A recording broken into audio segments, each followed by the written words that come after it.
Morning, कैसे हो भाई? चलो देखिए, हम पढ़ रहे थे राष्ट्रपति की शक्तियों के बारे में। बोर्ड पे आपकी नजर होनी चाहिए। हमने अभी तक जो चर्चा की थी एक बार थोड़ा सा पुनः देख लेते हैं। हमने चर्चा ये की थी कि भारतीय राष्ट्रपति, एक बार 5 मिनट के लिए वापस देखें। भारतीय जो राष्ट्रपति होता है वो भारत का प्रथम नागरिक, राष्ट्राध्यक्ष और संवैधानिक प्रमुख होता है। भारतीय संविधान का भाग कौन सा भाई? 5वां। उसमें कुल कितने अध्याय हैं? 5 अध्याय। अध्याय नंबर 1 जो क्या है भाई? संघ की कार्यपालिका। क्या भाई? संघ की कार्यपालिका। क्या है? संघ की कार्यपालिका का उल्लेख जो अनुच्छेद कहां से कहां तक भाई? 52 से लेकर 78 तक। अनुच्छेद 52 से लेकर 78 तक किसका जिक्र कर रहे थे हम? संघ की कार्यपालिका। हमने यहाँ पढ़ा अनुच्छेद 52 पढ़ा, 53, 54, 55, 56, 57, 58, 59, 60 पढ़ा या नहीं पढ़ा? 52 क्या कहता था? भारत का एक राष्ट्र। 53 क्या कहता था? भारत की समस्त कार्यपालिका शक्तियां राष्ट्रपति में ली जाएगी। अनुच्छेद 54 क्या कहता था? राष्ट्रपति का निर्वाचक मंडल। राष्ट्रपति का निर्वाचक मंडल। अनुच्छेद 55 में क्या है? राष्ट्रपति की चुनाव प्रक्रिया। राष्ट्रपति की चुनाव प्रक्रिया। 56 में क्या था? राष्ट्रपति का कार्यकाल। 56 में क्या था? राष्ट्रपति का कार्यकाल। अनुच्छेद 57 में क्या है? पुनर्निर्वाचन। पुनर्निर्वाचन। 58 में क्या था? योग्यताएं। राष्ट्रपति की योग्यताएं। 59 में क्या था? राष्ट्रपति की पद हेतु शर्तें। 60 में क्या था भाई? राष्ट्रपति की शपथ। किसके समक्ष लेता है शपथ राष्ट्रपति? सर्वोच्च न्यायालय के मुख्य न्यायाधीश यानी chief justice of India. Chief justice of India के समक्ष पद और गोपनीयता की शपथ लेता है। अनुच्छेद 61 की हमने चर्चा की। अनुच्छेद 61 में क्या है भाई? महाभियोग। अनुच्छेद 61 में क्या था? महाभियोग। अनुच्छेद 62 में क्या था? बताओ। अनुच्छेद 62 क्या कहता था? राष्ट्रपति के आकस्मिक मृत्यु यानी राष्ट्रपति की पद पे रहते हुए मृत्यु हो जाए, हैं, वो त्याग पत्र दे, तो ऐसी स्थिति में क्या किया जा सकता है? उपराष्ट्रपति होगा और राष्ट्रपति कार्यवाहक राष्ट्रपति का कार्य करेगा। हमने चर्चा की थी अनुच्छेद 71 की। चर्चा की थी या नहीं की थी? अनुच्छेद 71 क्या कहता है कि राष्ट्रपति व उपराष्ट्रपति चुनाव में कोई विवाद है तो उन विवादों का समाधान कौन करेगा? केवल और केवल सर्वोच्च न्यायालय करेगा। आज हम जिसकी चर्चा करने जा रहे हैं वो अनुच्छेद 72 राष्ट्रपति की समाधान की शक्ति। समाधान का मतलब ये होता है कि किसी व्यक्ति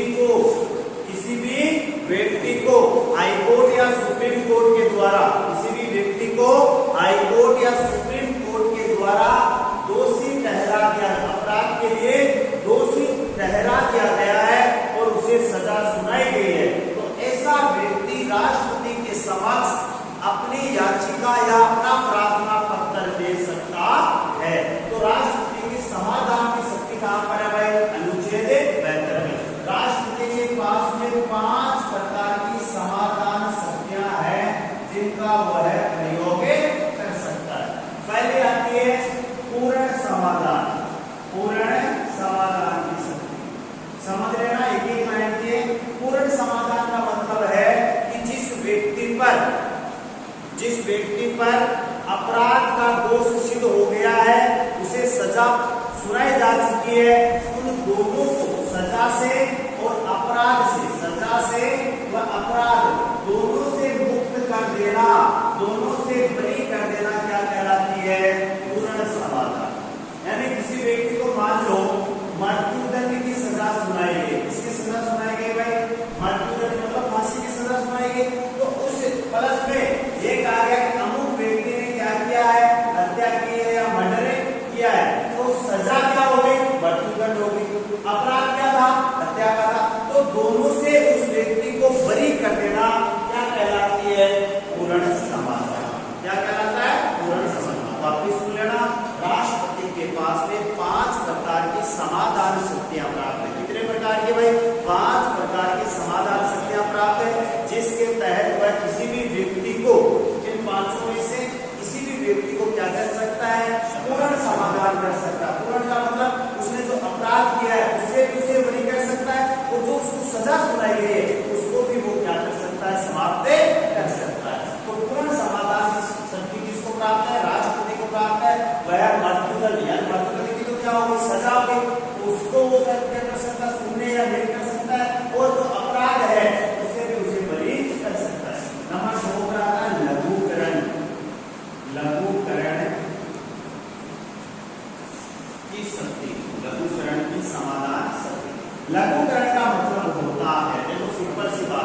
लघुकरण का मतलब ये होता है कि अपराध, जो व्यक्ति ने अपराध के जैसे हत्या की है, ठीक है, उसकी जो अपराध है उसमें कोई परिवर्तन नहीं करना है, सजा में परिवर्तन करना। यहाँ पे क्या हो रहा है, सजा में परिवर्तन करना। सजा में परिवर्तन क्या था भाई, मृत्युदंड को क्या कर देना, उम्र कैद में बदल देना।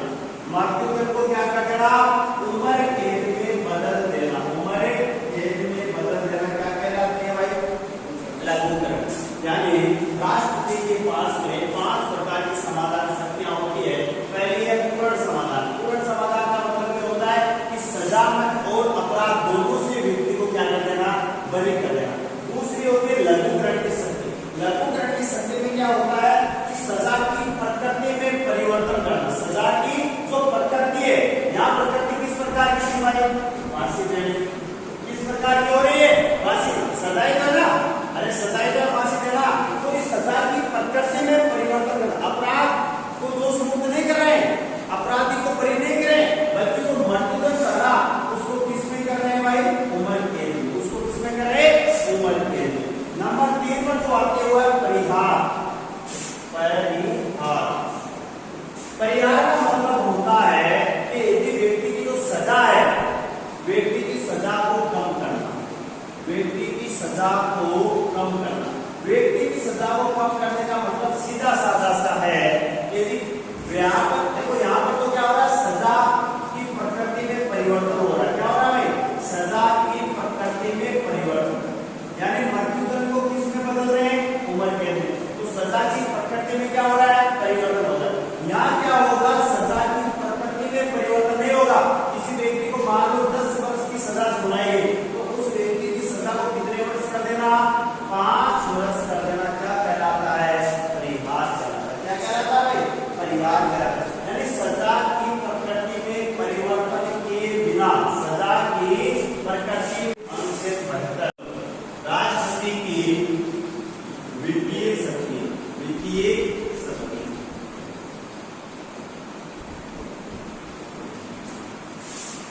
हमने राष्ट्रपति की कार्यपालिका शक्तियां पढ़ी या नहीं, हमने विधायक शक्तियां पढ़ी, न्यायिक शक्तियां पढ़ी। अब हम जिसकी चर्चा करने जा रहे हैं राष्ट्रपति की वित्तीय शक्ति।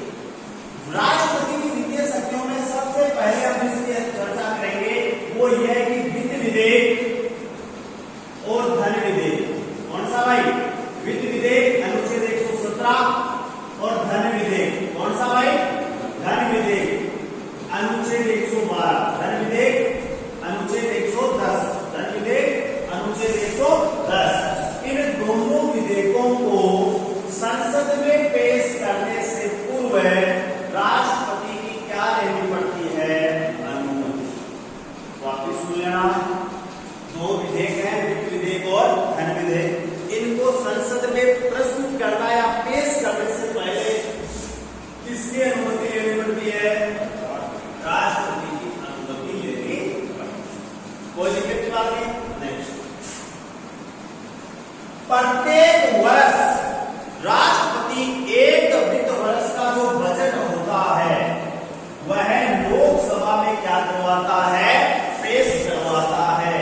इस अनुच्छेद के तहत 112 अनुच्छेद 112 ये कहता है कि राष्ट्रपति का ये कर्तव्य है, ये दायित्व है कि वो भारत के वित्त मंत्री के माध्यम से एक वित्त वर्ष का जो लेखा जोखा होता है, कितनी इनकम आई, कितनी इनकम खर्च की गई, आगामी 1 वर्ष में सरकार किन किन क्षेत्रों में कितना कितना खर्च करेगी, उसका पूरा का पूरा जो लेखा जोखा है, जो बायोडाटा है, उसको संसद के समक्ष पेश करवाने का कार्य कौन करता है, राष्ट्रपति करता है। संसद के समक्ष पेश करवाने का कार्य कौन करता है, राष्ट्रपति। एक वित्त वर्ष का जो लेखा जोखा, जिसे आप क्या कहते हो, बजट कहते हो, उसको संसद में पेश करवाने का कार्य कौन करता है, भारत का राष्ट्रपति करता है। नेक्स्ट देखिए, भारतीय संविधान का अनुच्छेद, भारतीय संविधान के अनुच्छेद 280 के तहत, भारतीय संविधान के अनुच्छेद 280 के तहत राष्ट्रपति का ये दायित्व है, कर्तव्य है कि वह प्रति 5 वर्ष के लिए, प्रति 5 वर्ष के लिए एक वित्तीय आयोग, राष्ट्रीय वित्त आयोग, राष्ट्रीय अनुच्छेद 280 के तहत राष्ट्रपति एक राष्ट्रीय वित्त आयोग का क्या करता है, गठन करता है, जो ये तय करता है, वित्त आयोग का काम क्या होता है, जो ये तय करता है कि जो केंद्र सरकार को जितनी इनकम हो रही है उसमें राज्यों को कितना शेयर मिलेगा, यानी राज्यों को कितना पैसा मिलेगा और किस राज्य को कितना मिलेगा। राज्यों को तो कितना मिलेगा ही मिलेगा, साथ में किस राज्य को, यानी विभिन्न राज्यों को उनका क्या अनुपात रहेगा, ये सब कुछ तय करने का कार्य कौन करता है, राष्ट्रीय वित्त आयोग करता है, जिसका कार्यकाल कितने वर्ष का होता है, 5 वर्ष का होता है, जिसकी नियुक्ति कौन करता है, भारत का राष्ट्रपति। कौन करता है भाई, भारत का राष्ट्रपति। तो थोड़ा लिखेंगे आप, देखिए राष्ट्रपति की वित्तीय शक्तियां, क्या लिखोगे, राष्ट्रपति की वित्तीय शक्तियां, राष्ट्रपति की वित्तीय शक्तियां, राष्ट्रपति की वित्तीय शक्तियों में राष्ट्रपति की वित्तीय शक्तियां। एक बार पुनः देखिए बोर्ड पे, अभी याद हो जाएगा, पूछा जाए कि राष्ट्रपति की वित्तीय शक्तियां कौन कौन सी, तो सिंपल सी 4 चीजें हैं, 4 चीजें देख लो, राष्ट्रपति की वित्तीय शक्तियां याद हो जाएंगी। पहली चीज यह है कि धन विधेयक और वित्त विधेयक, धन विधेयक और वित्त विधेयक, ये दोनों के दोनों सर्वप्रथम कहां पर पेश होते हैं भाई, लोकसभा में। कहां पर पेश होते हैं, लोकसभा। यानी धन विधेयक और वित्त विधेयक को लोकसभा में पेश करने से पूर्व किसकी अनुमति लेनी पड़ती है, राष्ट्रपति। किसकी अनुमति लेनी पड़ती है भाई, राष्ट्रपति। तो पहली वित्तीय शक्ति क्या हो गई राष्ट्रपति की, कि धन विधेयक और वित्त विधेयक को संसद में पेश करने से पूर्व राष्ट्रपति की अनुमति आवश्यक है। कोई दिक्कत नहीं, याद रहेगी पक्का, क्या याद हो जाएगा कि डायरेक्ट क्वेश्चन भी आ सकता है। देखो धन विधेयक की तो परिभाषा दी गई है ना, वो अनुच्छेद 110 में, यही बता देता हूं। धन विधेयक की तो परिभाषा है वो किस अनुच्छेद में है, अनुच्छेद 110 में। वित्त विधेयक की तो परिभाषा है वो किसमें, अनुच्छेद 117 में। तो इन दोनों विधेयकों को संसद में पेश करने से पूर्व राष्ट्रपति से क्या लेनी पड़ती है बेटा, अनुमति लेनी पड़ती है। कोई दिक्कत की बात।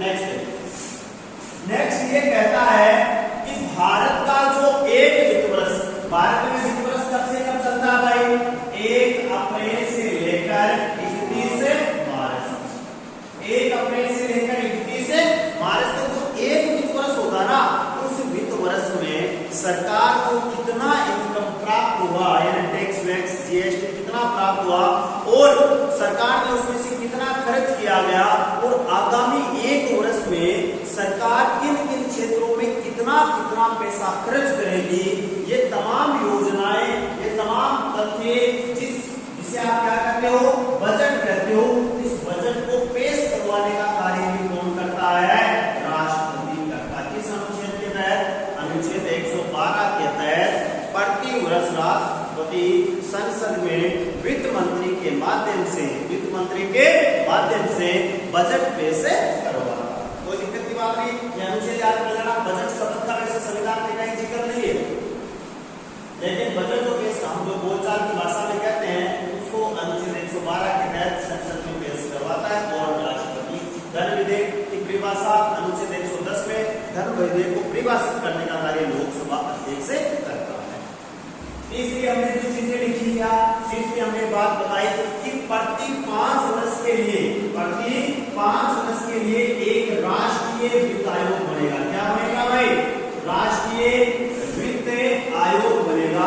और इस राष्ट्रीय वित्त आयोग का गठन कौन करता है, राष्ट्रपति। यानी राष्ट्रीय वित्त आयोग का गठन कौन करेगा, राष्ट्रपति करेगा।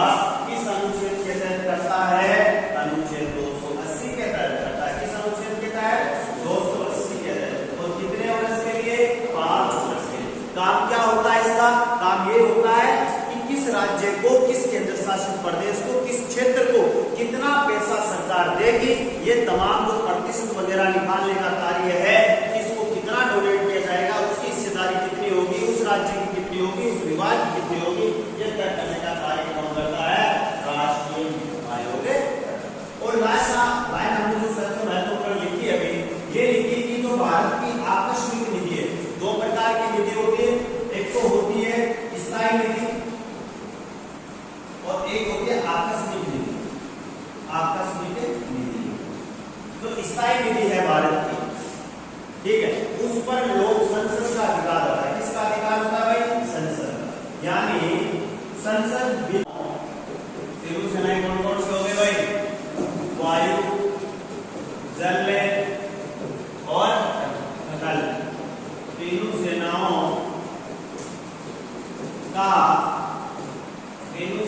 का सर्वोच्च सेनापति होता है। सर्वोच्च सेनापति होता है। सर्वोच्च सेनापति होता है। क्वेश्चन बहुत बार आता है। अब यहाँ ये नहीं पूछा, ये आप सबको पता है, पूछा क्या कहता है, किस अनुच्छेद के तहत भारत का राष्ट्रपति तीनों सेनाओं का मुखिया होता है? सर्वोच्च क्या होता है? सेनापति होता है। किस अनुच्छेद के तहत बताओगे भाई? अनुच्छेद 53(2). तो खाली 53 में क्या है? राष्ट्रपति की कार्यपालिका शक्ति। राष्ट्रपति की कार्यपालिका शक्ति। नेक्स्ट लिखोगे राजनीतिक शक्तियां। नेक्स्ट लिखोगे राजनीतिक शक्तियां। राजनीतिक शक्तियां। राजनीतिक शक्तियां किसे कहते हैं पहले तो ये बता दो। राजनीतिक शक्तियों का मतलब सीधा साधा है कि विदेशों के साथ में हमारे जो रिलेशन होते हैं, विदेशों के साथ में जो संधियां, जो समझौते होते हैं ना, वो किसके नाम से होते हैं? राष्ट्रपति के नाम। चाहे भारत का प्रधानमंत्री समझौता कर रहा हो विदेशों के साथ, चाहे भारत का उपराष्ट्रपति कर रहा हो, चाहे भारत सरकार का कोई मंत्री या संस्था को समझौता कर रही है, कोई संधि कर रही है विदेशों से, तो किसके नाम से होती है भाई? भारत के राष्ट्रपति के नाम से। एक नंबर बात, विदेशों में जो भी भारत के राजदूत होते हैं, विदेशों में भारत के जो भी राजदूत होते हैं ना, उन राजदूतों की नियुक्ति भी कौन करता है? राष्ट्रपति। यानी राजदूतों की नियुक्ति का कार्य भी कौन करेगा? राष्ट्रपति। कौन करता है भाई? राष्ट्रपति। यानी विदेशों में जितने भी भारत के राजदूत हैं, उन राजदूतों की नियुक्ति राष्ट्रपति करता है। विदेशों के साथ में भारत में जो भी समझौते वगैरह होते हैं, उन समझौतों को भी, जो भी समझौते वगैरह होते हैं, उनको भी किसके नाम से किया जाता है? भारत के राष्ट्रपति के नाम से किया जाता है। और लास्ट और महत्वपूर्ण, विदेशों में भारत सरकार का, विदेशों में भारत का या भारत सरकार का प्रतिनिधित्व करने का कार्य भी कौन करता है? राष्ट्रपति करता है। कौन करता है भाई? राष्ट्रपति। तो थोड़ा लिखेंगे राजनीतिक शक्तियां। राजनीतिक शक्तियां, हाँ, राजनीतिक शक्तियां। राजनीतिक शक्तियों में चलो एक बार पुनः देखें, राजनीतिक शक्तियां क्या होती है? राजनीतिक शक्तियां, राष्ट्रपति की राजनीतिक शक्तियां। सिंपल सी बात है, 3 लाइनें याद करें, अपने आप याद हो जाएगा। नंबर 1, विदेशों में भारत सरकार के जितने समझौते होते हैं ना बेटा, जैसे मोदी जी कहाँ गए हुए हैं अभी वर्तमान में? अमेरिका के। तो अमेरिकी सरकार के साथ में जो भी समझौते भारत सरकार कर रही है, या भारत का कोई मंत्री कर रहा है या प्रधानमंत्री कर रहे हैं, तो वो समझौता किसके नाम से हो रहा है? राष्ट्रपति के नाम से। राष्ट्रपति के नाम। क्यों होता है राष्ट्रपति? राष्ट्रपति भारत का संवैधानिक क्या है? प्रमुख है। भारत का पहला क्या होता है? नागरिक होता है। और भारत का राष्ट्राध्यक्ष भी होता है। क्या होता है भाई? राष्ट्राध्यक्ष। तो जो भी भारत सरकार समझौता करती है ना, वो किसके नाम से किए जाते हैं? राष्ट्रपति के नाम। नंबर 2, हमने देखा कि विदेशों में भारत के क्या बने हुए हैं भाई? विदेशों में भारत के क्या बने? एम्बेसी वगैरह बनी हुई है। अरे दूतावास बने हुए ना, तो उन दूतावासों के लिए, उन्हें दूतावासों के लिए किसकी आवश्यकता पड़ती है? राजदूतों। किसकी पड़ती है भाई? तो जो राजदूत होते हैं ना, उनकी नियुक्ति भी कौन करता है? राष्ट्रपति करता है। और नेक्स्ट हमने ये देखा कि जो विदेशों के साथ में, विदेशों में भारत का क्या करता है? प्रतिनिधित्व। विदेशों में भारत का क्या करता है भाई? प्रतिनिधित्व। कौन करता है प्रतिनिधित्व? है भारत का राष्ट्रपति।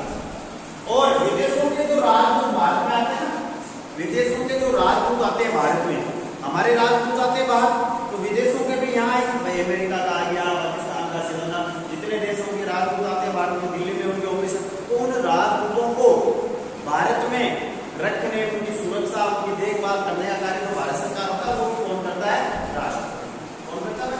राष्ट्रपति। तो ये हमने आपको सब चीजें पढ़ी है। एक बार पुनः थोड़ा सा देख लें। हमने सबसे पहले पढ़ा राष्ट्रपति का परिचय। क्या पढ़ा भाई? परिचय। पढ़ा या नहीं पढ़ा? अरे पढ़ा था ना। सामान्य तथ्य पढ़े राष्ट्रपति, सामान्य तथ्य इस अनुच्छेद में क्या है क्या नहीं वो पढ़ा। उसके बाद में हमने पढ़ी राष्ट्रपति की शक्तियां या कार्य, राष्ट्रपति की शक्तियां या कार्य। राष्ट्रपति की शक्तियों और कार्यों में सबसे पहले हमने क्या कौन सी शक्ति पढ़ी भाई? कार्यपालिका संबंधी कार्य। किस प्रकार के कार्य भाई? कार्यपालिका संबंधी कार्य। फिर क्या पढ़े? अरे बोलो, विधायी कार्य। कौन से भाई? विधायी कार्य। फिर कौन से पढ़े? न्यायिक कार्य। कौन से पढ़े भाई? न्यायिक कार्य। फिर कौन से पढ़े?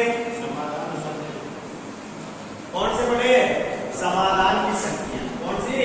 समाधान की शक्तियां। समाधान की शक्तियां। फिर कौन सा पढ़ा? अध्यादेश जारी करने वाला। पढ़ा था ना? अनुच्छेद 123 के तहत अध्यादेश की शक्ति। फिर कौन सी शक्ति पढ़ी भाई? सैन्य शक्ति। सैन्य शक्ति। और एक महत्वपूर्ण तो रह गई थी कौन सी? वित्तीय शक्ति। कौन सी भाई? वित्तीय शक्ति। इतनी चीजें हम राष्ट्रपति को पढ़ चुके हैं। एक लास्ट टॉपिक राष्ट्रपति का बचा हुआ है। कौन सा बचा हुआ है? राष्ट्रपति की आपातकालीन शक्तियां। हेडिंग लगाएंगे राष्ट्रपति की आपातकालीन शक्तियां। राष्ट्रपति की आपातकालीन शक्तियां। राष्ट्रपति की आपातकालीन शक्तियां। राष्ट्रपति की आपातकालीन शक्तियां लिखेंगे डायरेक्ट। संविधान का भाग 18, संविधान का भाग 18 अनुच्छेद 352 से 360 तक, अनुच्छेद 352 से 360 तक राष्ट्रपति की आपातकालीन शक्तियां वर्णित है। संविधान का भाग 18 अनुच्छेद 352 से 360 तक, अनुच्छेद 352 से 360 तक राष्ट्रपति की आपातकालीन शक्तियां वर्णित हैं। आपातकालीन शक्तियां वर्णित हैं। इनको 3 भागों में बांटा गया है। कितने भागों में भाई? 3 भागों में। कितने भागों में? 3 भागों में। अनुच्छेद 352 लिखने वाले ऐसा, अनुच्छेद 356 और अनुच्छेद 360। अनुच्छेद 356 और अनुच्छेद 360। अब सुन लेना, अनुच्छेद 352 को कहते हैं राष्ट्रीय आपातकाल। राष्ट्रीय आपातकाल। राष्ट्रपति की आपातकालीन शक्तियों की अब हम चर्चा करेंगे। राष्ट्रपति की आपातकालीन शक्तियां भारतीय संविधान के भाग संख्या कहां पर है? 18। देखो याद होना चाहिए, यहां से प्रश्न आता है कि राष्ट्रपति की अभी हम जो पढ़ रहे थे वो राष्ट्रपति की क्या थी? सामान्यकालीन शक्तियां थी। अब हम जो पढ़ रहे हैं वो राष्ट्रपति की क्या है? आपातकालीन शक्तियां। आपातकालीन शक्तियां कहां पर है? अनुच्छेद 352 से लेकर 360 तक। कितने भागों में बांटा गया है? 3 भागों में। अनुच्छेद 352 क्या है? राष्ट्रीय आपातकाल। अनुच्छेद 356 क्या है? राष्ट्रपति शासन। और क्या है? अनुच्छेद 360 क्या है? वित्तीय आपातकाल। अब अलग अलग हम चर्चा करेंगे। अनुच्छेद 352 क्या कहता है? इसको सुनो भाई।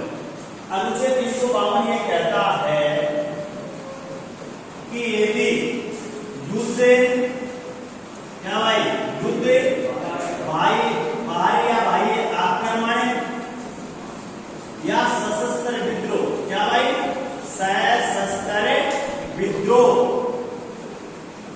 इन 3 परिस्थितियों में, कितनी परिस्थितियों में भाई? युद्ध हो जाए या बाहरी आक्रमण हो जाए या देश के अंदर सशस्त्र विद्रोह हो जाए। सशस्त्र का मतलब हथियारों से कोई विद्रोह हो जाए, तो ऐसी कंडीशन में भारत का राष्ट्रपति केंद्रीय मंत्रिपरिषद, सुना भाई? ऐसी स्थिति में भारत का राष्ट्रपति केंद्रीय मंत्रिपरिषद की लिखित सिफारिश पर देश में क्या लागू कर सकता है? आपातकाल लागू कर सकता है। यह आपातकाल, सुना, यह आपातकाल देश के किसी भाग या पूरे देश में किसी भी हिस्से में लगाया जा सकता है। यानी राष्ट्रपति को ये लगे, केंद्रीय मंत्रिमंडल को लिखित में सूचना दे कि देश में युद्ध जैसी स्थिति उत्पन्न हो गई है या बाहरी कोई आक्रमण हो गया है या सशस्त्र विद्रोह हो गया है, तो ऐसी कंडीशन में राष्ट्रपति शासन राष्ट्रीय आपातकाल लगाया जाता है। क्या लगाया जाता है? राष्ट्रीय आपातकाल। देखो इन दोनों के अनुसार यदि लगता है तो बाहरी आपातकाल कहलाता है। क्या कहलाता है भाई? बाहरी आपातकाल। क्योंकि ये युद्ध होगा वो विदेशों के साथ में होगा, अरे पड़ोसी देशों के साथ होगा ही नहीं होगा। और बाहरी आक्रमण में क्या होता है? विदेशों के साथ में होता है, सब तो हो जाएगा। और सशस्त्र विद्रोह की स्थिति में होगा तो उसे क्या कहेंगे? आंतरिक आपातकाल। क्या कहेंगे भाई? आंतरिक आपातकाल। तो अनुच्छेद 352 ये कहता है कि देश में यदि युद्ध, बाहरी आक्रमण या सशस्त्र विद्रोह की स्थिति हो गई तो ऐसी कंडीशन में क्या राष्ट्रपति केंद्रीय मंत्रिपरिषद की सिफारिश पर क्या लगा सकता है? आपातकाल या राष्ट्रीय आपातकाल की घोषणा कर सकता है। अब यहाँ बताने वाली बात यह है कि पहले जब संविधान बनकर तैयार हुआ था 1978 तक संविधान में सशस्त्र विद्रोह शब्द नहीं था। इसकी जगह क्या था? आंतरिक अशांति। क्या था भाई? आंतरिक अशांति के नाम पर क्या लगाया जाता था? आपातकाल लगाया जा सकता था। लेकिन 25 जून है, सुनना मेरी बात, आज की तारीख, आज क्या है? 25 जून 1975 को, 25 जून 1975 को इंदिरा गांधी ने इस शब्द का प्रयोग करते हुए, इसका आंतरिक अशांति शब्द का प्रयोग करते हुए तत्कालीन प्रधानमंत्री फखरुद्दीन अली अहमद के द्वारा भारत में राष्ट्रीय आपातकाल की क्या की गई? घोषणा की गई, जो काला दिवस के रूप में आज भी लोग क्या है मनाते। बहुत सारे लोग आज भी इसको क्यों की गई? क्योंकि बहुत सारे उस समय आंदोलन हो रहे थे किसके खिलाफ? इंदिरा गांधी के खिलाफ। बहुत सारे व्यक्ति, जयप्रकाश नारायण जिन्होंने एक नारा दिया था, आधी रोटी खाएंगे कांग्रेस को हराएंगे, तो बहुत सारे उस समय ऐसे, क्योंकि भारत में हुआ क्या 1972 में भारत पाकिस्तान हुआ, जिसमें भारत का बहुत सारा पैसा है वो युद्ध में लगा। 1975 से पहले, इस 1975 की बात बता रहा हूँ, देश में छात्रों ने, बेरोजगारों ने आंदोलन किए क्योंकि रोजी रोटी की समस्या उत्पन्न हो गई। बेरोजगारी इतनी बढ़ गई कि लोग त्राहिमाम कर रहे, खाने पीने के सामानों में जो कीमतें थी उसमें भारी इजाफा होना, विशेषकर जो खाद्य तेल होता ना उसमें बहुत ज्यादा इजाफा हुआ। परिणाम स्वरूप जयप्रकाश नारायण, तत्कालीन बहुत सारे, नीतीश कुमार, लालू प्रसाद यादव, नाम सुना क्या? तो बिहार के वर्तमान मुख्यमंत्री नीतीश कुमार, इन लोगों ने मिलकर एक समाजवादी जो गढ़ा था ना भारत का, समाजवादी पार्टी का जो गढ़ा, मिलकर इंदिरा गांधी के खिलाफ विपुल फॉर्म दिया था। परिणाम स्वरूप तमाम आंदोलनों को दबाने के लिए इंदिरा गांधी ने आंतरिक अशांति के नाम पर 25 जून 1975 को फखरुद्दीन अली अहमद जो राष्ट्रपति था उसको रात 12 बजे ही फैक्स भेज दियो कि भाई साइन करो, क्योंकि काल आपातकाल की घोषणा करा दी गई। जो विरोध करने वाले नेता थे, जो कांग्रेस के एंटी नेता थे, उन सबको जेल में डाल दिया गया। अखबारों की जो मशीनें होती है ना, लाइटें, अखबारों के जो दफ्तर होते हैं जहाँ से अखबार छपते हैं, उनकी लाइटें वाइटें काट दी गई थी। उसका रीजन एक ही था, इंदिरा गांधी चाहती थी एक प्रकार जो आंदोलन वगैरह हो रहे, छात्र आंदोलन गुजरात बिहार में आंदोलन हुआ था, एक समग्र क्रांति का नारा दिया था जेपी ने। समग्र क्रांति का मतलब होता है चारों तरफ परिवर्तन, चारों तरफ परिवर्तन। तो इस नारे पर संपूर्ण क्रांति हो रही थी, उसको दबाने के लिए इंदिरा गांधी ने लगाया। तो मैं यहाँ आपको ये बताना चाह रहा हूँ कि सशस्त्र विद्रोह शब्द है, इसको 44वें संविधान संशोधन 1975 मोरारजी देसाई की सरकार बनती है, प्रथम गैर कांग्रेस की सरकार बनती है, जनता दल की, उसके द्वारा ये आंतरिक अशांति शब्द को हटा दिया गया। इसमें क्या जोड़ा गया? सशस्त्र विद्रोह शब्द। अब जब इसकी घोषणा होती है अनुच्छेद 352 की, तो जो 352 जैसे ही घोषणा होती है वैसे ही क्या होता है, संसद के द्वारा इस राष्ट्रपति ने घोषणा कर दी कि राष्ट्रीय आपातकाल लगा दिया गया। 1 महीने के भीतर यदि संसद इसे पास कर दे, 1 महीने के भीतर संसद इस प्रस्ताव को पास कर दे, तो ये आगामी 6 महीने तक आपातकाल जारी रहता है। फिर हर 6 महीने तक इसको अनलिमिटेड जारी रखा जा सकता है। ठीक है भाई? आज तक भारत में इसका प्रयोग कितनी बार हुआ है? 1 बार। अनुच्छेद 352 का प्रयोग कितनी बार? 3 बार। पहला हुआ था सन 1962 में जब भारत चीन युद्ध हुआ था। क्या हुआ था? भारत चीन युद्ध के दौरान हुआ था। दूसरा हुआ था 1972 में जब भारत पाकिस्तान युद्ध हुआ।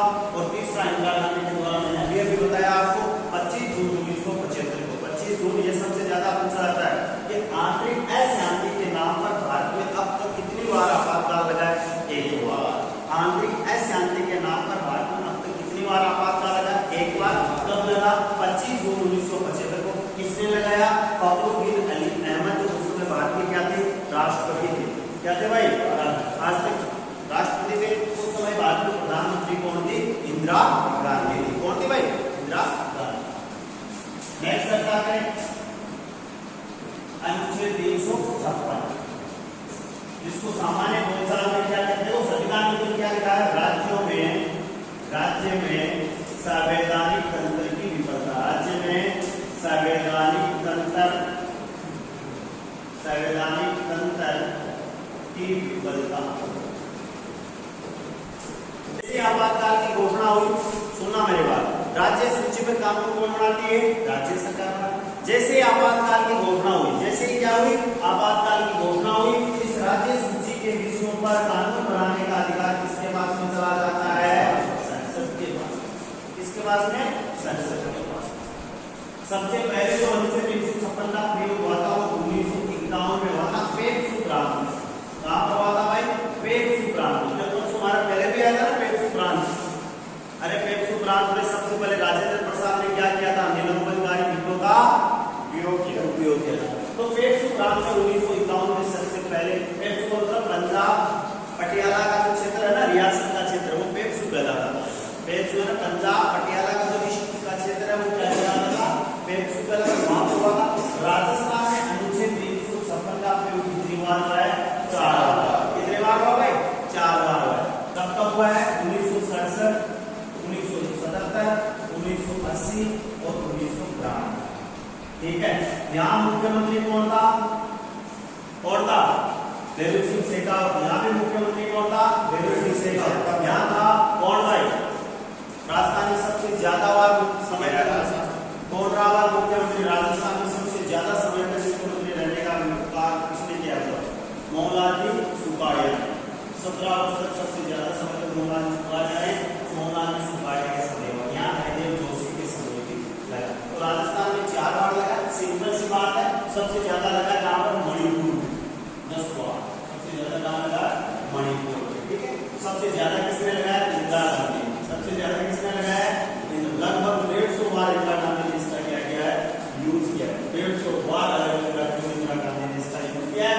अनुच्छेद 356 कहता है कि जब राज्य में संवैधानिक तंत्र राज्य का विफल होता है, ऐसे कंडीशन में राज्यपाल की रिपोर्ट के आधार पर, ठीक है, राष्ट्रपति के द्वारा क्या लगाया जा सकता है? राष्ट्रपति शासन उस राज्य में लगाया जा सकता है। वहां की सरकार होती है उसको भंग किया जा सकता है। और वहां की राज्य सूची हो, जो समवर्ती सूची पर कानून बनाने का अधिकार संसद के पास में चला जाता है। अब होता क्या है? जैसे ही राष्ट्रपति शासन लगा, पहले ये रहता है 2 महीने। कितने महीने तक रहता है बेटा? 2 महीने। ठीक है। अब 2 महीने ये लागू रहता है। 2 महीने के भीतर रहती इसे संसद क्या कर दे?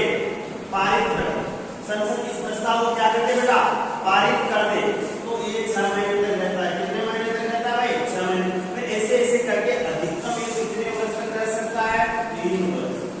यानी एक राज्य में अधिकतम राष्ट्रपति शासन कितने वर्ष तक रहता है? 3 वर्ष। अब 3 वर्ष तक इसको रखना है, तो इसके लिए वहां के जो भारतीय निर्वाचन आयोग है उसकी रिपोर्ट के आधार पर 3 वर्ष तक रखा जा सकता है। उसे आगे भी बढ़ाया जा सकता है। निर्वाचन आयोग लिख के दे दे कि अमुक परिस्थितियों में उस राज्य में चुनाव करवाना संभव है नहीं। नेक्स्ट है अनुच्छेद 356, 360 वित्तीय आपातकाल। कौन सा आता आपातकाल भाई? वित्तीय आपातकाल। वित्तीय आपातकाल ये कहता है कि देश में बहुत ज्यादा क्या आ जाए? गरीबी हो जाए। देश में बहुत ज्यादा क्या आ जाए? आर्थिक स्थिति देश की खराब हो जाए, डावाडोल हो जाए। तो ऐसी कंडीशन में राष्ट्रपति के द्वारा वित्तीय आपातकाल की घोषणा की जा सकती है। आज तक कितनी बार लगा है? 0 बार। तभी इसका योग हुआ था। 1991 में स्थिति बनी थी। उस समय भारत के प्रधानमंत्री नरसिम्हा राव थे, वित्त मंत्री मनमोहन सिंह था, लेकिन आज तक इसका यूज नहीं किया गया है। इसके तहत होता यह है कि जितने जितने भारत के सरकारी अधिकारी कर्मचारी होते हैं ना, सबके क्या काटे जा सकते हैं, वेतनों में कटौती की जा सकती है। सबके वेतनों में क्या की जा सकती है, कटौती की जा सकती है। तो राष्ट्रपति की आपातकालीन सामान्य शक्तियां और आपातकालीन शक्तियों की हमने चर्चा कर ली थी। थोड़ा बहुत रहा है, इसको लिखा देंगे, फिर हम पढ़ेंगे राष्ट्रपति कौन कौन बने। जैसे सबसे पहले राजेंद्र प्रसाद, उसके बाद में सर्वपल्ली राधाकृष्णन, फिर जाकिर हुसैन, इनकी हम कल चर्चा कर लेंगे।